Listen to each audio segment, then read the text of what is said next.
Эхлэл 1-р бүлэг. Нэн эртний түүх. Дэлхийн ертөнц ба хүн төрлөختөн бүтээгдсэн тухай.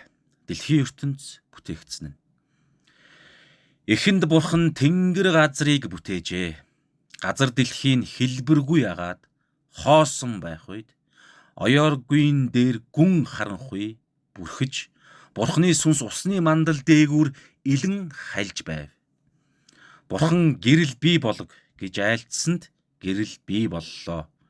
Тэрхүү гэрэл нь сайн болсныг бурхан харлаа.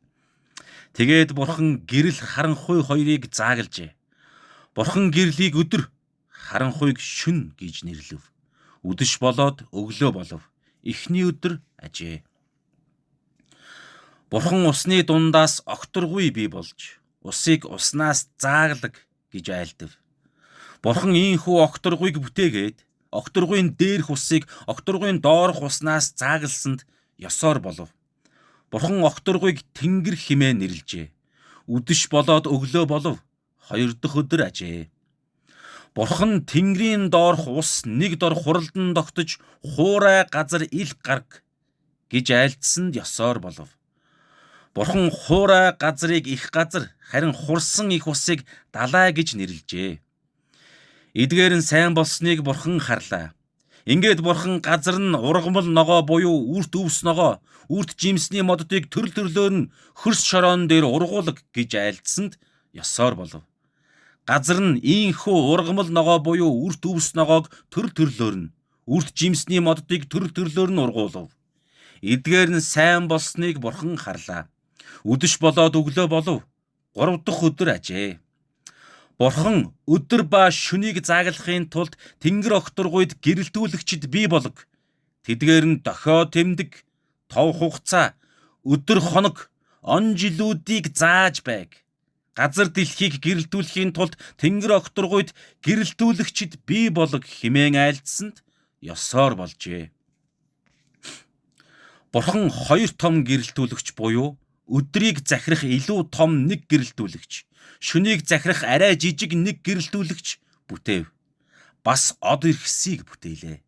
Ийхүү бурхан тэдгээрийг тэнгэр окторгүйд байрлуулсан нь газар дэлхийг гэрэлтүүлэх, өдөр ба шөнийг захируулах, гэрэл ба харанхуйг зааглахын тулд ажээ.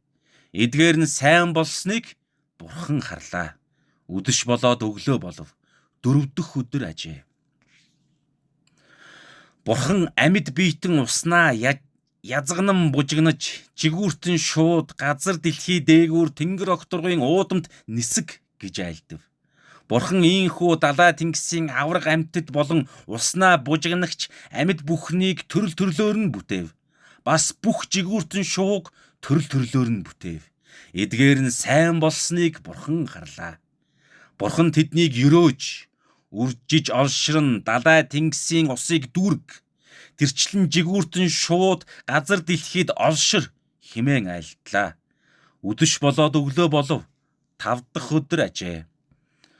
Бурхан газар дэлхий амьд амьтан буюу мал адгуус, газраар хөлхөгчд, газрын зэрлэг амьтдыг төрөл төрлөөр нь гаргаг гэж айлтсанд ёсоор болжээ. Бурхан хээрийн зэрлэг амьтан, мал адгуус, газраар хөлхөгч бүгдийг төрөл төрлөөр нь бий болгов. Эдгээр нь сайн болсныг бурхан харлаа. Тэгээд бурхан өөрсөдтэйгөө төстэй хүнийг дүр төрхийнхөө дагуу бүтээе. Далайн загас, тэнгэрийн шууд, мал адгуус, газар дэлхийг бүхэлд нь бас газраар хөлхөгч бүгдийг тэд захираг гэж айлдав. Бурхан ийхүү дүр төрхөөрөө хүнийг бүтээжээ. Бурхан дүр төрхөөрөө хүнийг бүтээв. Бурхан тэднийг ирэмээр нь бүтээв. Бурхан тэднийг үржин олширч, газар дэлхийг дүүргэцгээ. Түүнийг эрхэндээ оруул.